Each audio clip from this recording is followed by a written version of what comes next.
Tensyonado pa rin ang sitwasyon dito sa bayan ng Socorro sa Surigao del Norte matapos nga magsagawa ng pagkilos at maglabas ng sama ng loob ng halos lahat ng miyembro ng Socorro Bayanihan Services Incorporated kaugnay sa mga ibinabatong isyu sa kanila gaya na lamang ng pagtawag na kulto sa kanilang samahan.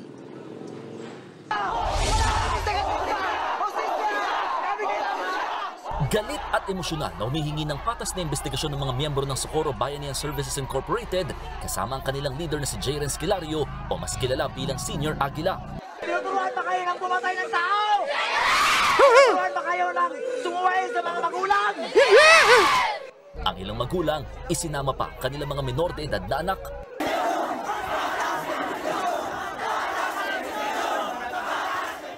May color coding pa ang damit ng nasa 4,000 miyembro, depende sa kinabibilangang cluster ng organisasyon.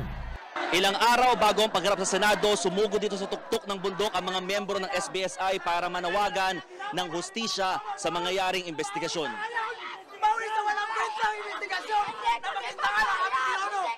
Sa tindi ng emosyon, nahilo at inalta presyon pa si Senior Aguila. Paano na kami ngayon? Pag mawala kaming leader, siya po ang binigay, siya po ang inibilin ng aming maraming leader. Hindi, wag na kasing bumabad sa mainit na ano. Alam na nga mainit at saka ganyan yung katawan ni Kuya. Wag nyo na kasi ilabas sa... Hindi, alam mo, ito gusto ko lang sabihin ito, malinaw. Okay? Malinaw na malinaw lang. I'm being transparent. Okay? I'm being transparent. May nagpaabot sa akin ng isang tao na gusto daw ako makausap ng abogado nitong Socorro Bayanihan para daw mabigay nila yung side nila. Okay? Basta ang sa akin, ito lang. Ang sabi ko nga dun sa tao, kung nakikinig man yung abogado nitong Socorro, sa akin, you follow first, then we talk. If you want your side to be put sa social media, then I can give you yung space, I can interview you if you want yung side ninyo. Wala namang problema kasi ako naniniwala pa rin naman until proven na guilty, innocent pa rin po sila. Sa tingin ko kasi tandaan ninyo, ang naglabas niyan si Ontiveros. Okay? May naririnig pa ako na ito ay kasi sa sobrang dami nila, nagiging threat sa politika sa probinsya. Ang reklamo nanggaling sa mayor. Okay? So, hindi natin alam kung ito ba talaga ay naging threat lang yung grupo nila dahil sa sobrang united nila at natakot yung kalaban na politika at iniisip na baka labanan. Hindi natin alam.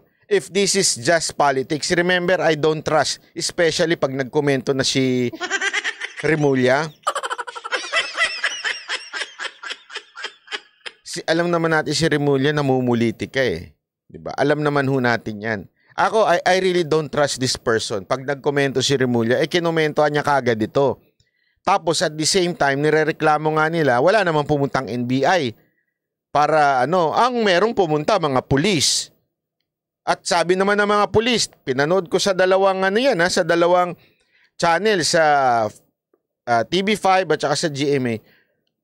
Same police nagsasabi na wala talaga silang nakitang kahit ano.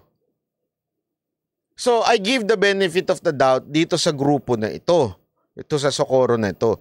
Plus, I don't trust kung sino yung nagsabi si Ontiveros. Alam naman natin yun, mahilig sa chismis din yun Diba? Although, ito lang sa akin although, you must go to the Senate. If you don't go to the Senate at magpapalusot tayo na merong hindi nyo kaya yung budget, I don't think so. I would really, sabi ko nga, if I will interview you, okay yan, after you go to the Senate.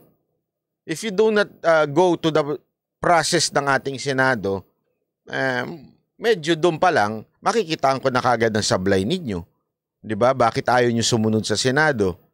Punta kayo. Then, pwede ko kayong interviewin. SBSI, nakikipag-areglo na sila. Ewan ko kung ito galing lang naman ito sa isang tao na nakipag-usap sa akin na gusto daw akong kausapin. I'm not sure if this is true or not. Lokal na pamahalaan ng Socorro para iatras sa mga sinampang kaso.